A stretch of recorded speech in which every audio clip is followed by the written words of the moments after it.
Hi, this is Rob Warlow from Business Loan Services and welcome to my Friday Business Finance Bulletin. Today, a different location.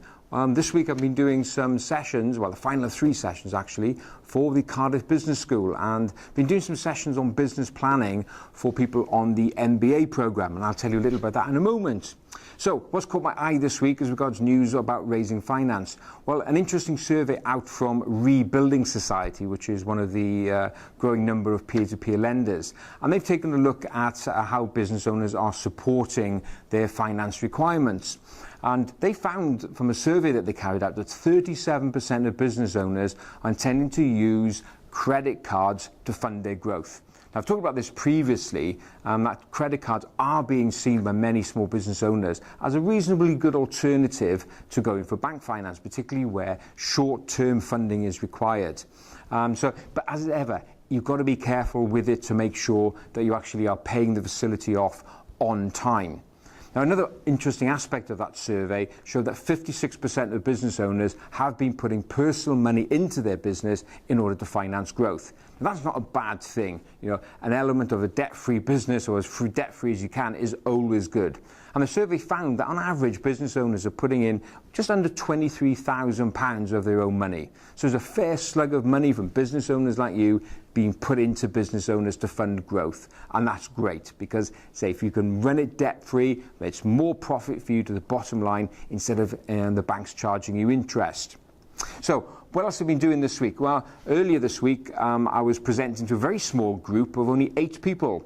Earlier this week, it was a presentation on access to finance for a small mentorship group. A group of business owners got together, meet every month, just to talk about different subjects. And that was quite a change from being in this type of size auditorium as I normally are, just down to a group of 8 people. And that was a really good session because lots of good debate and lots of experiences shared.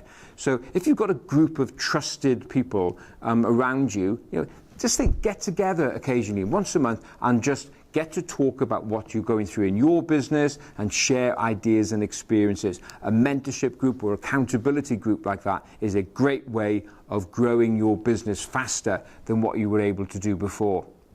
So what am I doing here? Well, as I said, this is Cardiff Business School, and I've just done the last of 3 sessions that I do on business planning. And as we know, business planning is an important aspect of growing a successful and profitable business. The first 2 sessions I did was all around business planning. What goes into a great business plan and what not to put into it, why banks love them, and even if you're not going to borrow money, why you should have a business plan.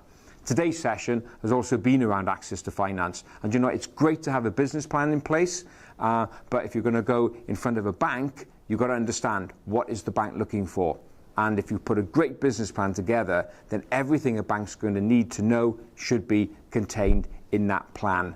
So we've done 3 great sessions here, and I'm looking forward to coming back again the same time next year for the next of my 3 sessions. It's been great fun. And more importantly, been great fun to see about 200 odd of the next generation of business owners. And many of them come from overseas, not just Britain. So it's great to see a variety of ideas and interest in how to grow a business in a more structured way. It's been great fun. So what's my tip for you this week? Well, it's based on the back of another survey that I saw this week, carried out by Hilton Baird, which is an invoice discounting company. And they issue every quarter something called the SME Index, and they just look at confidence factors generally. And one thing that came out there, that 1 in 5 business owners have actually approached family members for finance. I've talked before that friends and family, or sometimes called the 3 Fs, friends, families and fools, are a growing source of finance for business owners. And this survey bears that out. But what I wanted to impart to you today are the dangers of doing that. The benefits are, of course, it's quicker and easier to raise money that way, but there are dangers. And the dangers the key thing is that the nature of your relationship has changed when you borrow from family and friends. Now, it may be okay when the loan is being paid back fine or you're paying their interest, etc. But the day that you miss a loan repayment, that's when it gets tough. When you see them down on the street, when they see you going on holiday, there's always this underlying current. That's my money. Why are you going on holiday? You owe me money. You're in arrears.